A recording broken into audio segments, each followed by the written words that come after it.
So far we've talked about rhythm, harmony, and cadences, and how those different things are used in the three examples I've prepared for this course, and how you can use them to effectively convey emotion when you're writing music for games and film and TV.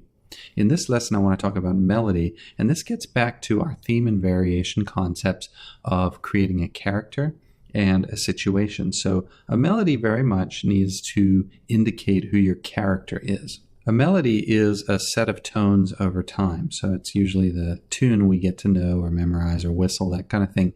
And we can make this tune out of three kinds of tones or pitches. I'm going to divide these up into what I call chord tones, color tones, and chromatic tones.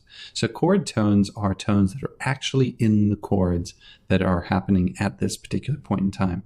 So for example, in my harmony here for the urgent cue, you can see my chords written out. If my melody were to consist of one of these three notes at this point in time, then one of these three notes at this point in time, and so on and so forth, as the chords change, then I always use a tone from within that chord. It could be another octave, could be higher or lower than the one actually being played in the chord, but the same note.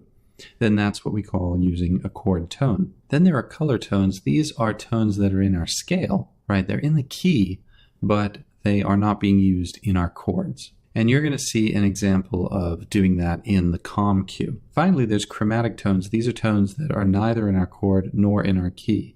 And they can be used to great effect to create a sense of disorientation, to create tension that then releases, that sort of thing. So you want to think about your melody and your character. Chord tones are going to be grounded, robust, kind of healthy and strong. Color tones are going to be sort of nuanced and melancholy, potentially nostalgic, and even emotive with many more hues and shades, let's say.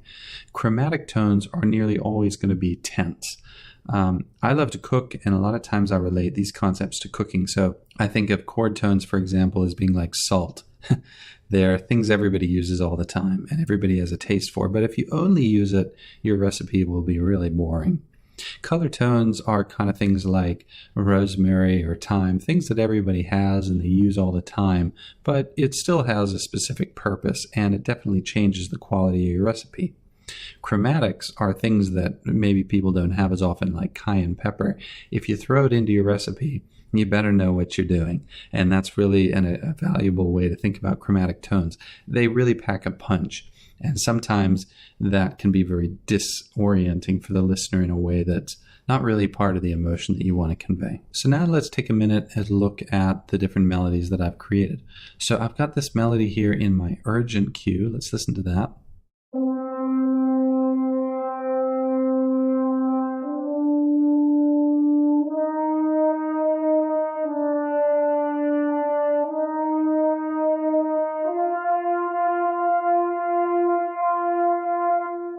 All right, so listening to that, you can hear that I'm actually using a lot of chord tones. So in the first chord here, C minor, I'm playing a C, which is, of course, the root of C minor. Then the harmony moves to an F chord. I'm still playing a C, which is the fifth of F. Now, if you're interested in learning more about how these triads are built and how these chord tones link up, check out my other course, which is all about music theory for conveying emotion. But I'm going to assume that you know enough music theory and enough about triads to follow me here on this discussion of chord tones, color tones, and chromatics. So then the chord progression moves to a G minor, and we have D, which is the fifth, so again a chord tone. Then the chord progression moves to an E flat. This, although it's listed as D sharp, that's just a fault of my software that it doesn't display it as E flat. I think of it as E flat, and of course it's the root of my E flat chord. Then the rest of the progression is G minor. Here's our fifth of G minor. Then we have an A diminished chord, a 7-to-1 progression here. And this is a different kind of authentic cadence. A 7-to-1 essentially functions the same as a 5-to-1. This D sharp, or E flat as I'm calling it, that is actually the diminished fifth of our 7 chord, our A diminished chord. It's the 7 chord in the key of B flat major. And then resolving to F, which is the fifth of our B flat. So actually every note in this melody is a chord tone. Let's just listen to that as we play the entire cue. So using chord tones makes this very robust.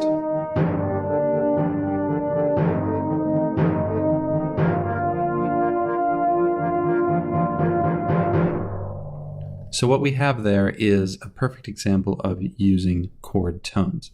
Now let's listen to the calm cue and see what's going on there. Now in this melody, I'm using long drones. I'm going to expand this out so you can see a little bit more what I'm doing. Using these drones is very interesting because as I sustain the note, but the chords are changing underneath this melody, the note takes on a different quality, whether it's a chord tone or a color tone or a chromatic. So right here, again, this is a fault of my program. It shows it as an A sharp. I always think of it as a B flat, but this B flat here, you see, is going to be changing its personality as the harmony progresses. So here we can see that it's a chord tone, and then it's a chord tone again. Then it's a chord tone, but as we reach the fourth chord, and this drone has still continued, just with this slow and steady pitch, suddenly that B flat note or A sharp, that's not in our chord. It's no longer a chord tone. It becomes a color tone in this context because it is not in our chord, but it is in the key. Again, as a reminder, I'm going to go through each one of these cues in more detail later in the course. What I want you to take away from this right now is that you want to frame up who the character in your cue is with the melody. Okay, think melody equals character. And in my calm cue here, my melody is very static. It's very persistent. It's very relaxed.